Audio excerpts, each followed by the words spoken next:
ಶಾಲೆ ಕಡಬೂರು, ತಾಲೂಕು ಚಿತ್ತಾಪುರ, ಜಿಲ್ಲಾ ಕಲಬುರಗಿ, ಆಲ್ಕಟ್ಟ ಕ್ಲಸ್ಟರ್. ಓದು ಸಪ್ತಾಹದ ಏನು ಕಾರ್ಯಕ್ರಮ ಇದೆ, ಇವತ್ತಿನ ದಿನ ಗ್ರಾಮ ಪಂಚಾಯಿತಿ ಡಿಜಿಟಲ್ ಗ್ರಂಥಾಲಯ ಕಡಬೂರು. ಇಲ್ಲಿ ಇವತ್ತು ವಿದ್ಯಾರ್ಥಿಗಳೊಂದಿಗೆ ನಾವಿಲ್ಲಿ ಆಗಮಿಸಿದ್ದೀವಿ. ಈ ಗ್ರಂಥಾಲಯದ ಗ್ರಂಥಪಾಲಕರಾದ ಗೋಪಾಲ್ ಸರ್ ಅವರಿದ್ದಾರೆ. ವಿದ್ಯಾರ್ಥಿಗಳನ್ನು ಬರಮಾಡಿಕೊಳ್ಳಲು ಸಿದ್ಧರಾಗಿದ್ದಾರೆ. ಸ್ವಾಗತ ನಿಮಗೆ, ವಂದನೆ ನಿಮಗೆ, ಸಂಭ್ರಮ ಸಂತೋಷ ನಮಗೆ. ಈ ಶುಭ ಗಳಿಗೆ ನೆನಪಲ್ಲಿ ನಿಮಗೆ ಇರಲೆಂದು ಹೂವಾಗಿ ಹೀಗೆ.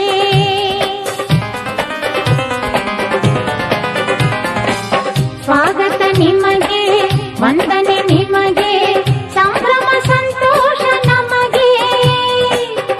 ಇವತ್ತು ಕಡಬೂರು ಗ್ರಾಮದಲ್ಲಿರುವಂತಹ ಗ್ರಂಥಾಲಯಕ್ಕೆ ಸರ್ಕಾರಿ ಹಿರಿಯ ಪ್ರಾಥಮಿಕ ಶಾಲೆ ಕಡಬೂರು ಶಾಲೆಯ ಮಕ್ಕಳು ಏನಪ್ಪಾ ಅಂತಂದ್ರೆ ಈ ಗ್ರಂಥಾಲಯಕ್ಕೆ ಭೇಟಿಯನ್ನು ಕೊಟ್ಟಿದ್ದೀವಿ. ಈಗ ತಾನೇ ಇಲ್ಲಿರುವಂತಹ ಎಲ್ಲ ಪುಸ್ತಕಗಳು ಇಲ್ಲಿ ನೋಡಬಹುದು. ಸಾಕಷ್ಟು ಗ್ರಂಥಗಳು ಏನಪ್ಪಾ ಅಂತಂದ್ರೆ ಇಲ್ಲಿ ನಿಮ್ಮ ಊರಿನಲ್ಲಿರುವಂತಹ ಗ್ರಂಥಾಲಯದಲ್ಲಿದೆ ಮಕ್ಕಳೇ. ಹಾಗಾಗಿ ನೀವು ಏನ್ ಮಾಡ್ಬೇಕಂದ್ರೆ ಇವತ್ತು ಒಂದೇ ದಿನ ಅಂತಲ್ಲ, ದಿನಾಲೂ ಕೂಡ ಏನಪ್ಪಾ ಅಂದ್ರೆ ಇಲ್ಲಿ ಲೈಬ್ರರಿ ಸರ್ ಇರ್ತಾರೆ. ನೀವು ಬಂದ್ಬಿಟ್ಟು ಏನಪ್ಪಾ ಅಂದ್ರೆ ಸರ್ ಪುಸ್ತಕ ತಗೊಂಡು ಆ ಪುಸ್ತಕವನ್ನ ದಿನಾಲೂ ಏನಪ್ಪಾ ಅಂದ್ರೆ ಓದ್ತಾ ಇರ್ಬೇಕು. ಈಗ ಒಂದು ಪುಸ್ತಕ ಓದ್ಬೇಕಾದ್ರೆ ಕೇವಲ ಒಂದಿಂದ ಓದ್ ಮುಗಿಸಲ್ಲ.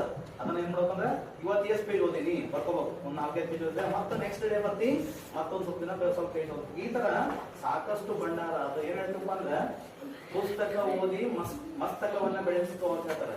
ಪುಸ್ತಕ ಓದಬೇಕು, ಮಸ್ತಕವನ್ನ ಬೆಳೆಸ್ತಾರೆ. ನಾವು ಪುಸ್ತಕನೇ ಓದಿಲ್ಲಪ್ಪ ಅಂದ್ರೆ ನಮ್ಗೆ ಎಲ್ಲಿ ಕೂಡ ಮಾತಾಡಕ್ ಬರಲ್ಲ. ಹಾಗಾಗಿ ಮಕ್ಕಳೇ ಆದಷ್ಟು ನಮ್ಮ ಸಮಯವನ್ನ ಎದ್ರ ಜೊತೆ ಕಳೆಯೋಣ ಅಂದ್ರೆ ಪುಸ್ತಕ ಜೊತೆ ಕಳೆಯೋಣ. ಒಂದು ಟ್ಯಾಗ್ ಲೈನ್ ಇದೆ, ಮೊಬೈಲ್ ಬಿಡಿ ಪುಸ್ತಕ ಏನಿದೆ, ಮೊಬೈಲ್ ಬಿಡಿ ಪುಸ್ತಕ.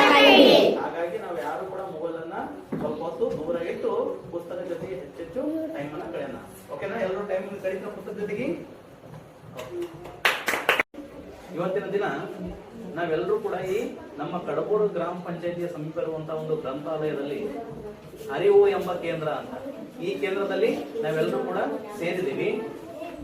ಉದ್ದೇಶ ಏನಪ್ಪಾ ಅಂತಂದ್ರೆ PN ಬಣಿಕರ್ ಅವರ ಸ್ಮರಣಾರ್ಥವಾಗಿ ಒಂದು 7 ದಿನದ ಏನು ಓದು ಸಪ್ತಾಹ ಹಮ್ಮಿಕೊಂಡಿದೀವಿ. ಅದರ ಅಂಗವಾಗಿ ಇವತ್ತು ನಾವೇನಪ್ಪಾ ಅಂದ್ರೆ ಗ್ರಂಥಾಲಯ ಭೇಟಿ ಏನಿದೆ, ಗ್ರಂಥಾಲಯ ಭೇಟಿ ಏನಪ್ಪಾ ಅಂತ ನಾವು ಕೊಟ್ಟು ಇಲ್ಲಿರುವಂತಹ ಗ್ರಂಥಗಳನ್ನ ಅದರ ಜೊತೆ ಮಾತಾಡ್ತಾ ಇದೀವಿ. ಪುಸ್ತಕ ಮಾತಾಡುತ್ತಾ ಮಕ್ಕಳೇ? ಪುಸ್ತಕ ಮಾತಾಡುತ್ತಾ? ಇಲ್ಲ ಮಾತಾಡುತ್ತೆ. ಯಾವಾಗ ನಾವು ಮೈ ಮರೆತು ಪುಸ್ತಕದ ಜೊತೆ ಬೆರಿತೀವೋ ಅವಾಗ ಪುಸ್ತಕ ನಮ್ ಜೊತೆ ಮಾತಾಡಕ್ ಸ್ಟಾರ್ಟ್ ಮಾಡ್ತೀವಿ. ನಾವು ಸುಮ್ಮನೆ ಓದೋದು ಬೇರೆ, ಮೈ ಮರೆತು ಓದೋದು ಬೇರೆ. ಡಾಕ್ಟರ್ BR ಅಂಬೇಡ್ಕರ್ ಅವರು ಯಾವ ರೀತಿ ಓದ್ತಾ ಇದ್ರು ಅಂತಂದ್ರೆ, ಅವರು ಲೈಬ್ರರಿದಾಗ ಕುಂತ್ರ ಯಾವಾಗ ಹಗಲಾಗುತ್ತೋ ಯಾವಾಗ ರಾತ್ರಿ ಅಂತ ಗೊತ್ತಾಗುದಿಲ್ಲ ಅಂತ.